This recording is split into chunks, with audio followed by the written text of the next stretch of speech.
আসসালামু আলাইকুম, কেমন আছেন সবাই? Welcome to Amrin's time tiny world. ওয়েদারটা অনেক বৃষ্টি বৃষ্টি। গতকাল থেকেই তো আজকেও সারাদিনই বৃষ্টি হচ্ছে। গতকালকে সন্ধ্যার দিকে, সন্ধ্যায় না বিকালের দিকেই মেয়েকে একটু নাস্তা বানিয়ে দিচ্ছিলাম।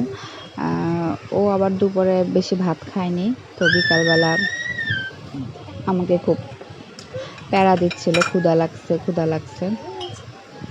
বাসায় কিন্তু মেয়োনিজ রেডি করা থাকলে বাচ্চাদের যখন তখন যে কোনো কিছুই বানিয়ে দেওয়া যায়।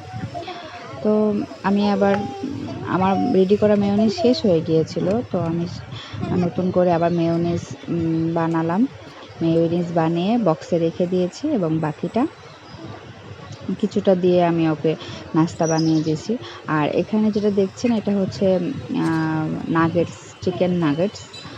এটাও বাসায় বানানো। ব্রেডের উপরে চিকেন নাগেটস কেটে দিয়ে ওকে জাস্ট এটা এখন ফ্রাই করে দেবো একটু।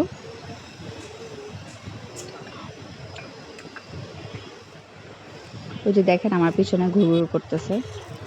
এই তো হয়ে গেছে ঝটপট আমার বাচ্চার নাস্তা। এখন ওকে এটা খাইয়ে দিয়ে তারপর আমাদের বড়দের সন্ধ্যার নাস্তার প্রিপারেশন শুরু করব। আসলে বাচ্চারা সিক থাকলে কিছুই করতে ইচ্ছা করে না। নিয়মিত ব্লগও দিতে পারছি না, ভিডিও দিতে পারছি না। ওরা একটু অসুস্থ, ছোট মেয়েটা অসুস্থ ছিল এতদিন, একটু পেট খারাপ ছিল। বড় মেয়েটা সুস্থ হয়েছে আলহামদুলিল্লাহ। তারপর ওকে নাস্তা দিয়ে আমি চলে আসলাম এখানে। আজকে চাপড়ি বানাবো, চাপড়ি দুধ চা দিয়ে চাপড়ি খাবো। তো এই জন্য এখানে চালের গুঁড়া, ময়দা, লবণ, হালকা একটু গোলমরিচ, এখন গরম পানি দিব হালকা, দিয়ে আমি এটাকে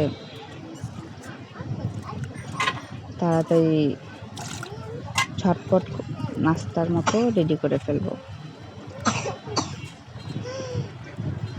এই যে আমার ছোট বাচ্চাটা আবার কাশি দিচ্ছে। আসলে বুঝতে পারতেছি না, মানে এই ওয়েদারটা বাচ্চাদেরকে সুস্থ রাখতে এত চ্যালেঞ্জিং হয়ে যাচ্ছে আমাদের মায়েদের জন্য। আপনারা আপনাদের বাচ্চাদের কী অবস্থা জানাবেন, তারা সুস্থ আছে কিনা, কে কী ট্রিক্স ফলো করছেন বাচ্চাদেরকে সুস্থ রাখার জন্য, আমাকে একটু জানাবেন প্লিজ। আর ভালো লাগলে ভিডিওতে অবশ্যই লাইক দিবেন আর চ্যানেলটি সাবস্ক্রাইব করে যাবেন।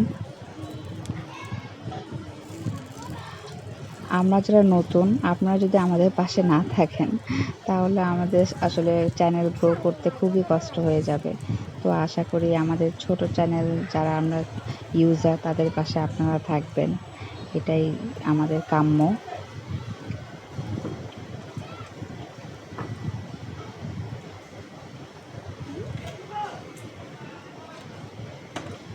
আর আমাদের ভুল ত্রুটি কোথায় হচ্ছে, কোনটা ঠিক করা দরকার সেটাও আমাদেরকে আপনারা জানাবেন, যেন আমরা আমাদের ভুলটা শুধরে নিতে পারি।